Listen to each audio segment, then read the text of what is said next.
My PC did not enjoy being strangled nearly as much as I thought it would. You what?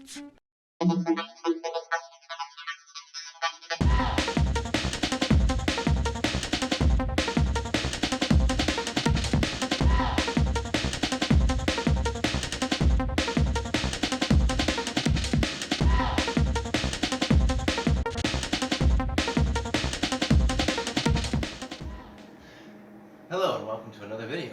Today we're going to be taking a look at airflow. Recently, the Toasty Bros Guys, Jack and Maddie with the Toasty Bros released a video covering whether a mesh panel versus a solid panel on a case made any difference in gaming. So today, that's what we're going to look at. Now for their test, the Toasty Bros built two identical machines, stream the exact same build. apparently down to the mouse and keyboard. I do not have two identical machines, but I do have both the mesh panel and the solid panel for my P400 here. So that's what we're going to use today.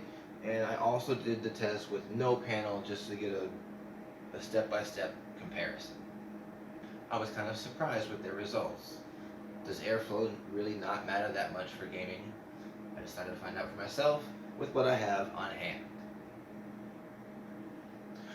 On hand today, I have a Asus TUF B450 Gaming with a Ryzen 3700X, the Corsair H115i Platinum, that's the 280mm AIO, EVGA 1070 for the GPU, inside the Vantex P400 Eclipse, and I also have the P400A mesh panel, which Eclipse does sell on their website. It's about $20.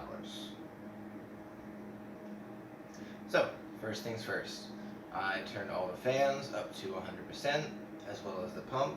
I turned off everything that I could find that would auto start or auto update or do anything in the background. And I also started with no panel to get a baseline reading.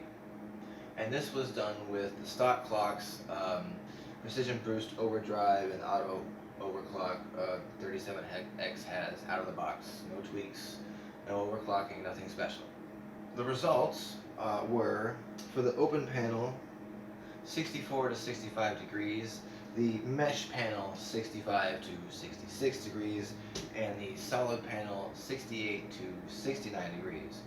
I did my best to normalize the starting point based on the water temperature for the AO at 30.2 degrees Celsius, and I used runs of Cinebench R20 to bring the temperatures up at least until I got to the side panel, and then the side panel idled at 30.5, so it idled warmer out of the box, just like that.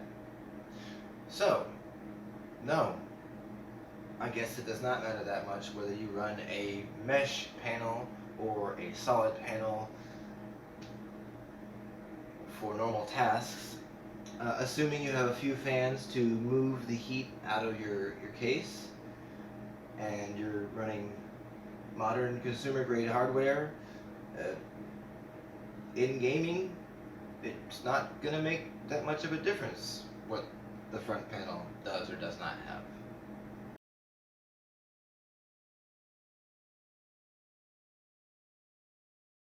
Great, so everything's hunky-dory, right? Perfect. Well, what if you do live life on the edge and you just got everything turned on up to max and just leave it there? Then what? So that's what I did with the CPU. I turned it up to 4.4 all core. I left the voltage to auto. Ryzen shoves voltage through there, so I expect it to be quite warm. And for the 1070, I left all stock settings. I just moved the power slider to max. After 30 to 40 minutes of continuous stress tests with R20 and Furmark, I was reasonably confident that the CPU in the computer was properly warmed up. Several hours of capture, reheat, capture, reheat, capture, reheat later, by the end of this, with the solid panel on, things started to become unstable and it started unraveling quickly. First, for the open panel, 80 degrees, with the mesh panel 83 degrees, and with the solid panel 92 degrees. So here we are, you can finally see a noticeable difference. Airflow super duper matters. If you keep running your computer off the rev limiter for hours and hours and hours at a time. And it's only at this point with the solid panel on that we start to see heat soak creep into the system, and that brings up the temperature of the RAM by 15 to 16 degrees, the M.2 by 13 or so degrees, and the motherboard is starting to warm up as well. So, in conclusion, unless you're into torturing your computer, it doesn't really matter whether you are running a mesh panel or a solid panel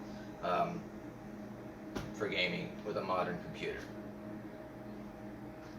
Thank you so much, and join me next week.